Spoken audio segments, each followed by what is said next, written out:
ce Café des Queens. Je suis heureuse de vous retrouver. Je vous souhaite une très belle journée par avance. On va aujourd'hui parler encore une fois de relations toxiques. J'en profite pour saluer celles qui regarderont cette vidéo en replay. Je vous invite à vous inscrire à ma page ou vous abonner à mon compte YouTube pour ne louper aucun Café des Queens. Pensez à bien mettre les notifications pour être alerté quand je suis en live ou quand j'ai sorti une nouvelle vidéo. C'est une petite clochette quelque part sur le post. N'hésitez pas. Alors, je me présente. Je suis Nathalie Aigné et j'aide les femmes sous emprise à s'en libérer. J'aide les femmes qui sont en couple ou qui ont été en couple avec une personne toxique à se protéger et puis à se reconstruire avec des stratégies efficaces. Le Café des Queens, c'est un rendez-vous 3 fois par semaine, le lundi, le mercredi et le vendredi à 10h, où on parle de relations toxiques, mais pas que. On parle aussi de développement personnel. Et voilà, avec une boisson chaude, donc n'hésitez pas, préparez-vous une boisson chaude pour regarder ce live. Ce Café des Queens. Aujourd'hui, je vais déjà vous parler du sujet du jour. 5 tactiques qu'utilise la personne toxique pour te garder sous son emprise. D'abord, je vais vous en parler. Et puis, par la suite, vous pouvez laisser vos questions et vos commentaires là en dessous. Et j'y répondrai en fin de Café des Queens, après avoir fini de parler du sujet d'aujourd'hui. J'en profite pour parler rapidement de mes offres. Si vous êtes sur cette page, si vous cherchez des conseils, c'est sans doute que vous avez besoin de mes services. J'ai plusieurs offres pour vous, que vous soyez encore dans une relation toxique et que vous ayez des difficultés à partir, ou que vous soyez déjà parti, que vous ayez pris la décision, ou que vous soyez déjà parti physiquement, pour justement vous protéger des personnes toxiques et vous reconstruire.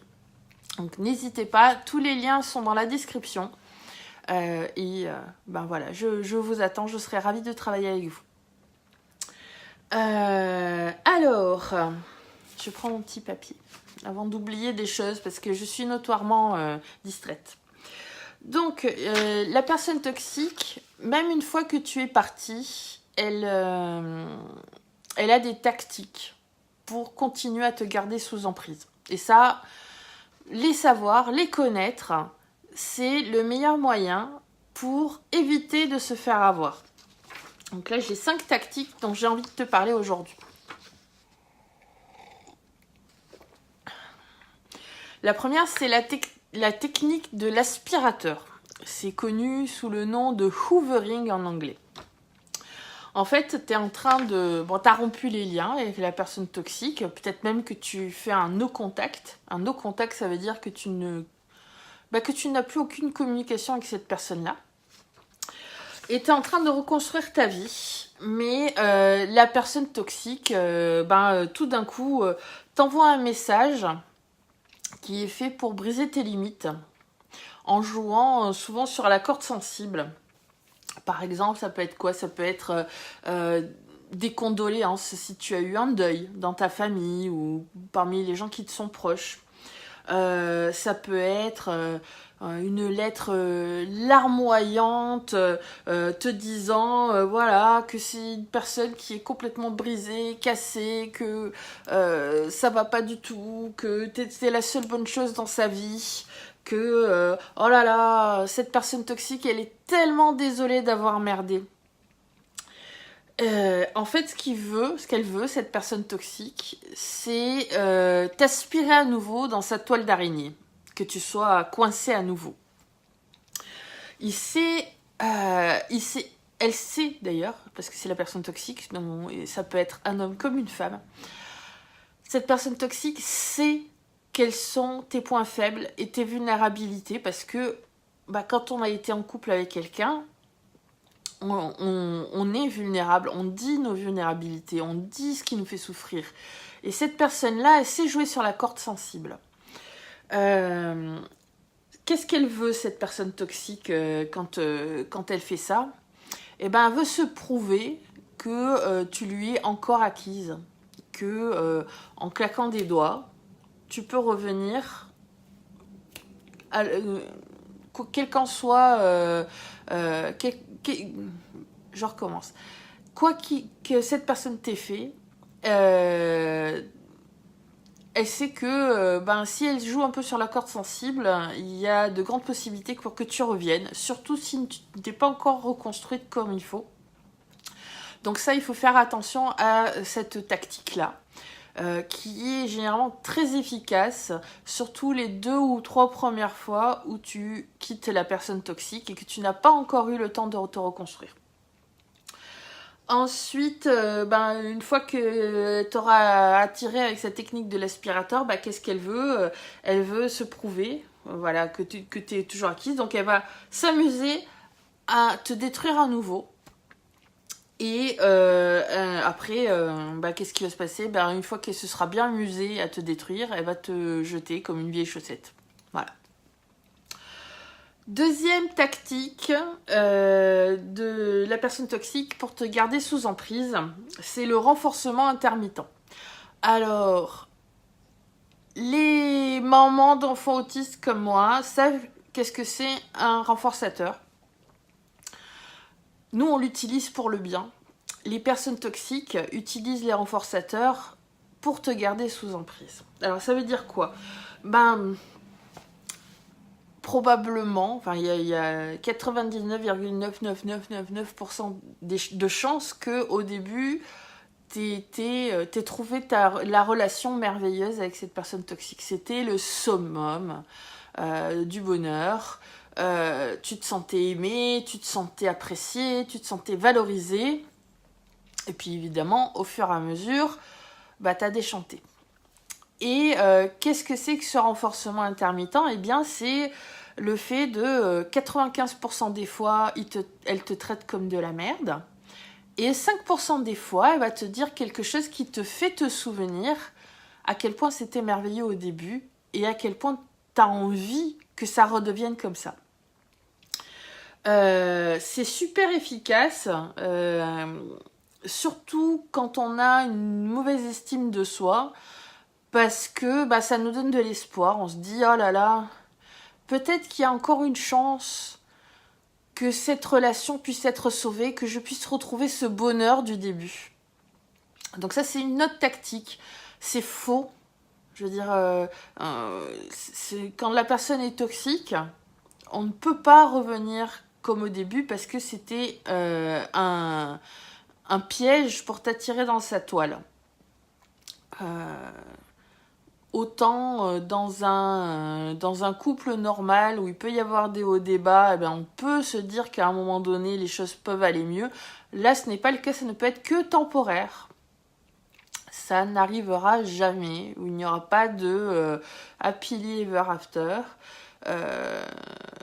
Ça ne finira pas comme dans les contes de fées, ils vécurent heureux, ils eurent beaucoup d'enfants, blablabla, ou pas, si vous en voulez pas. Non, c'est une tactique pour te rattraper et te faire du mal. Donc, on a parlé de la technique de l'aspirateur et du renforcement intermittent. La troisième tactique, c'est la promesse de changer. Alors ça, vous savez tous que on dit les promesses rendent les fous joyeux. J'aime pas trop cette expression parce qu'elle est assez validiste, mais ça veut bien dire ce que ça veut dire. Ça veut dire que si on croit aux promesses des personnes toxiques, Eh ben, c'est qu'on n'a pas encore assez pris de coups dans la figure. Ils nous ont pas encore traités assez mal, ils nous ont pas encore mis au fond de la mare, dans la vase, la tête sous l'eau. Ils nous en font encore un petit coup. Et c'est comme ça. Des fois, on a besoin de ça pour apprendre, on a besoin de se prendre le mur. C'est comme ça. Mais je peux vous dire qu'à force de se prendre le mur, on finit par apprendre. Moi, la première. Donc, qu'est-ce qui se passe ? Cette personne toxique va te contacter pour te dire que elle veut changer, elle va en thérapie, ou elle s'est rendue compte qu'elle a besoin d'aide. Voilà. Cette personne toxique te dit qu'elle veut changer. Elle veut rectifier les trucs horribles qu'elle t'a fait. Et elle profite du fait que tu as eu des sentiments profonds et très forts pour elle, pour jouer avec tes sentiments, pour jouer avec tous ces espoirs que tu as mis dans cette relation. C'est ce que tu as espéré pendant longtemps, que les choses aillent mieux, que justement, encore une fois, de ce renforcement intermittent t'a fait espérer qu'un jour ça redeviendrait comme avant. Et tout ça, évidemment, c'est des mensonges. C'est des mensonges parce que la personne toxique joue avec tes sentiments et elle ne changera jamais. Les changements des personnes toxiques sont toujours temporaires, très temporaires. Le temps de t'attirer à nouveau dans leur toile. Je sais, je compare beaucoup les personnes toxiques aux araignées. Je suis désolée pour les araignées. C'est pas... j'ai rien contre elles. Enfin, je préfère qu'elles vivent dehors que chez moi. Mais j'ai rien contre les araignées. Mais alors, voilà. C'est un petit peu la toile, c'est vraiment... moi, ça me parle comme image, la toile d'araignée où t'es emprisonné et dont tu peux pas... T'as beau te défaire, tu ne peux... Essayer de te défaire, tu ne peux pas. Ils jouent... voilà. Ces personnes toxiques, elles jouent avec ton empathie, elles jouent avec ta compassion. Et c'est bien d'avoir de l'empathie et de la compassion. Mais ça dépend avec qui, en fait.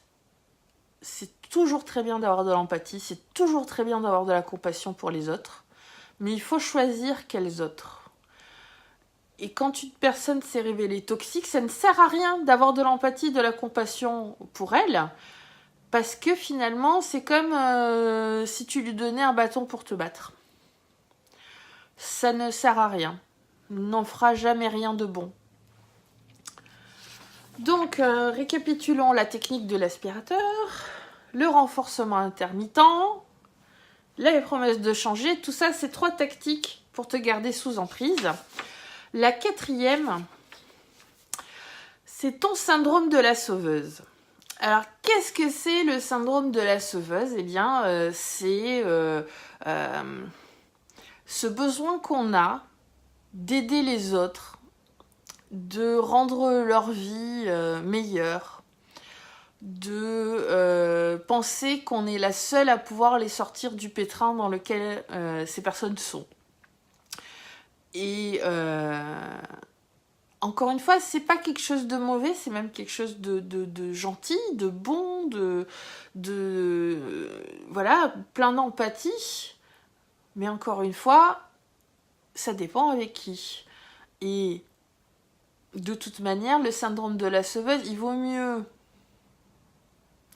laisser la place aux autres de se sauver eux-mêmes en étalant un soutien, plutôt que de penser qu'on est les seuls à pouvoir les aider. C'est faux.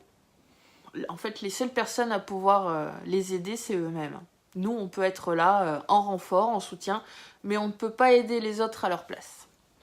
Donc ce syndrome de la sauveuse, ça part pas d'un mauvais sentiment, mais voilà, la personne toxique, elle va en profiter parce que soudainement, elle va se retrouver en danger. En danger de quoi ? Oh là là, elle va être dans une relation abusive tout d'un coup. Ça, ils aiment bien aussi se poser en victime, alors que c'est eux les bourreaux. elle va faire une overdose, elle va avoir des problèmes juridiques ou toute autre situation horrible dont tu es la seule à pouvoir les sortir. Oh mon Dieu, tu es la seule personne en qui cette personne toxique a confiance. Il n'y a que toi qui peux la sauver. Du moins, c'est ce qu'elle... C'est cette semaine... Bleh, je recommence. C'est de cette manière qu'elle va te le présenter. Cette tactique est particulièrement vicieuse parce que la personne toxique joue sur 2 tableaux. Et ces 2 tableaux-là, tu en ressors forcément perdante. Il n'y a pas de possibilité pour toi d'en ressortir gagnante. Ou presque. Alors, par exemple, tu l'aides.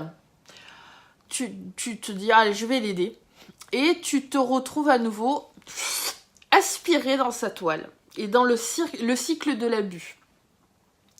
Où tout va bien se passer au début, puis après ça ira moins bien, puis à nouveau ça va péter, puis après à nouveau ça va mieux, le temps de t'attirer à nouveau. Enfin bon, vous connaissez tout ça, même si vous n'avez pas mis le mot dessus, vous savez exactement de ce dont je parle. La deuxième solution, c'est tu décides de ne pas l'aider. Et là, tu culpabilises parce que tu es quelqu'un qui a envie d'aider les autres, que c'est dans ta nature, que tu as une nature du sacrifice, de l'envie, de l'empathie, de la compassion. Et du coup, tu culpabilises à mort de ne pas l'avoir aidé. Option numéro 3, tu ne l'aides pas et tu ne culpabilises pas. Mais tout d'un coup, tu te retrouves au centre d'une campagne de diffamation envers toi.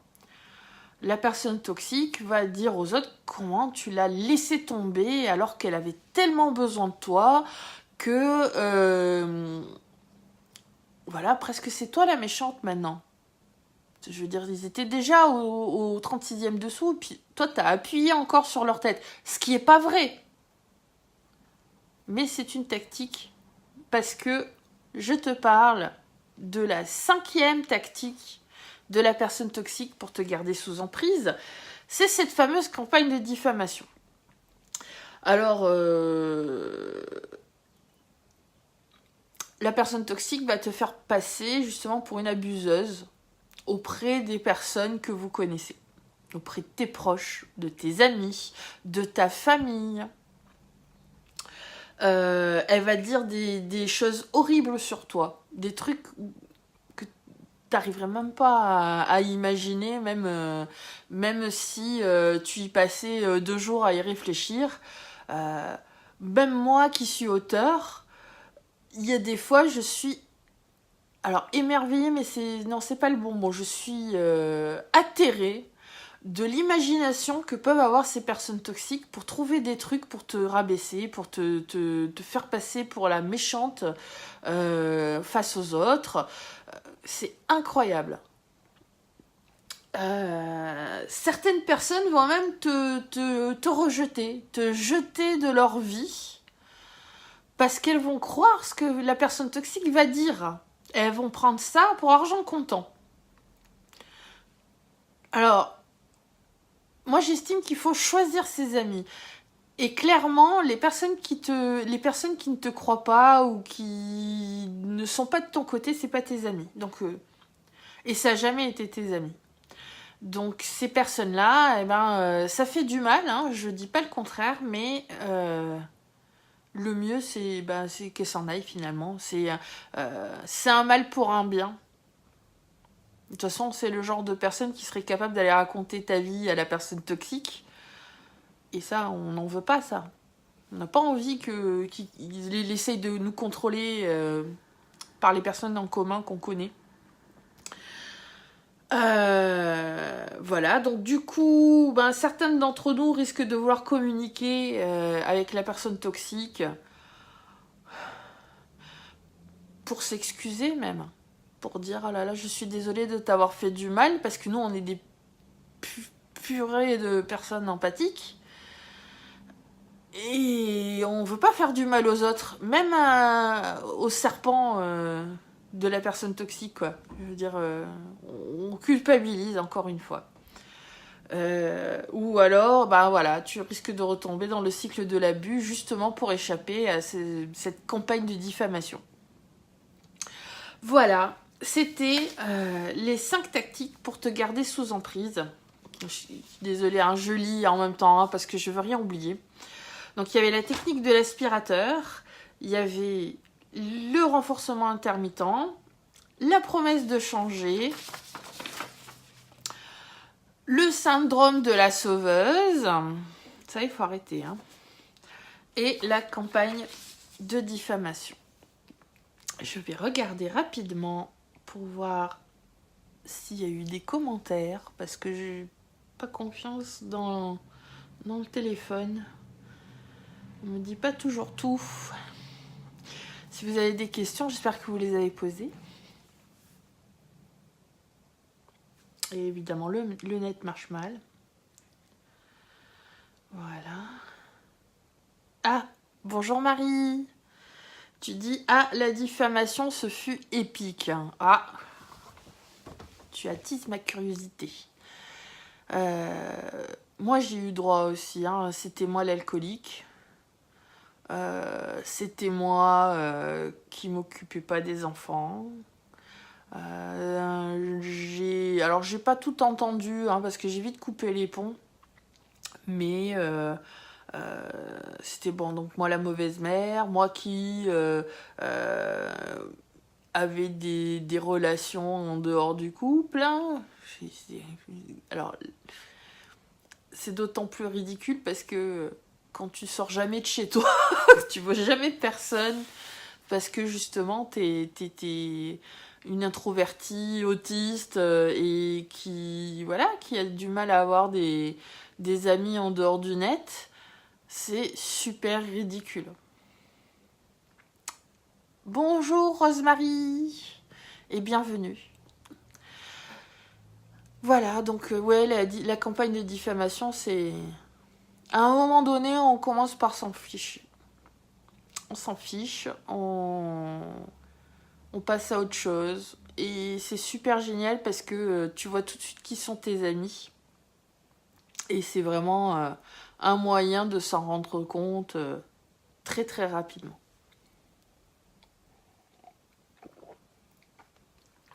Alors comment faire ? Justement pour éviter ces tactiques de la personne toxique pour garder l'emprise sur toi. Eh bien, il y a un travail personnel à faire là-dessus. Et c'est ce que je te propose dans mon accompagnement de groupe Wonder, qui est fait justement pour aider les femmes comme toi qui ont été dans des relations toxiques et qui ont besoin d'aide au jour le jour pour avancer, pour se reconstruire, pour se protéger de la personne toxique avec des stratégies efficaces.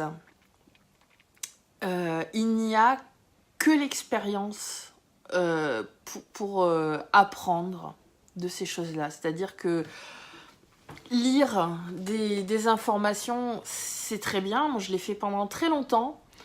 Mais moi, il y a vraiment que quand je me suis fait accompagner en développement personnel par ma coach que j'ai vraiment acquis les compétences nécessaires pour m'en sortir réellement. Ça fait 2 ans. Ça fait 2 ans que tout va mieux dans ma vie. J'en étais arrivée à un point où l'anxiété était tellement forte que j'ai eu des battements cardiaques qui ne cessaient plus, très très fort, comme si j'avais bu 3 litres de café, mais pendant toute la journée. J'avais du mal à respirer. La docteure chez qui je suis allée m'a envoyée en urgence passer des examens, faire une radio des poumons, faire une prise de sang pour voir si j'avais pas un souci cardiaque. Alors moi j'y connais rien, j'ai fait ce qu'elle m'a dit et non c'est pas ça. Et ben c'était, j'ai fait un bilan et on m'a dit que j'avais des troubles anxieux. Et ces troubles anxieux-là, moi je les associe beaucoup avec la relation toxique que j'ai vécue. Les relations toxiques que j'ai vécues, mais surtout la dernière. Et finalement, les cacher, ça m'a rien fait. Lire des informations sur le net, ça m'a rien fait. Il n'y a que quand j'ai commencé les programmes avec ma coach, que j'ai fait les exercices qu'elle me donnait, que j'ai commencé réellement à m'en sortir. Et aujourd'hui, 2 ans après, ma vie a changé le tout pour le tout. Et je me dis, purée, si j'avais fait ça à l'époque, il y a 6 ans, ça ferait déjà 4 ans que je serais tranquille, peinarde. Et alors, d'un côté, je regrette le temps que j'ai perdu, et de l'autre, ben, ça m'a appris quand même pas mal de choses. Donc, je ne veux pas renier mon passé, mais vraiment, voilà, je pense que j'aurais mieux vécu ces années où ça a été vraiment difficile, où j'étais vraiment pas bien. Donc, voilà, je vous recommande mon accompagnement. Je sais, c'est pas bien de recommander ce qu'on fait, mais je suis assez fière des progrès que j'ai obtenus chez les personnes que j'ai suivies. Et quand je dis je suis assez fière, c'est que non, je suis émerveillée des progrès qu'elles ont fait et qu'ils ont fait, parce que j'ai aussi aidé certains hommes en si peu de temps. Voilà, vous êtes qu'à une décision de commencer à changer votre vie là, maintenant, tout de suite. Donc je vous attends. Je regarde, je vois que j'ai d'autres commentaires. Tu te vois dans mon histoire, Rosemary? Malheureusement, on est beaucoup dans ce cas-là. Ce qui est bien, c'est que c'est pas une fatalité. On peut sortir de ce cycle de l'abus. On peut se protéger, éloigner les personnes toxiques en général. Ça aussi, maintenant j'ai plus peur de retomber dans une relation toxique, parce que je sais que à l'instant où je vais me dire il y a un truc qui pue, mon intuition va me faire ding ding ding ding ding, là je vais poser mes limites, je vais savoir prendre mes distances, je vais pouvoir relativiser, je vais pouvoir ne pas me laisser aspirer par cette personne-là. Marie dit « J'ai fait un vide radical et j'ai changé de région, et surtout j'ai trouvé des amis qui avaient vécu la même chose. » Oui, ça c'est le soutien d'une communauté de personnes qui ont vécu la même chose, qui savent ce que c'est que d'être dans une relation toxique.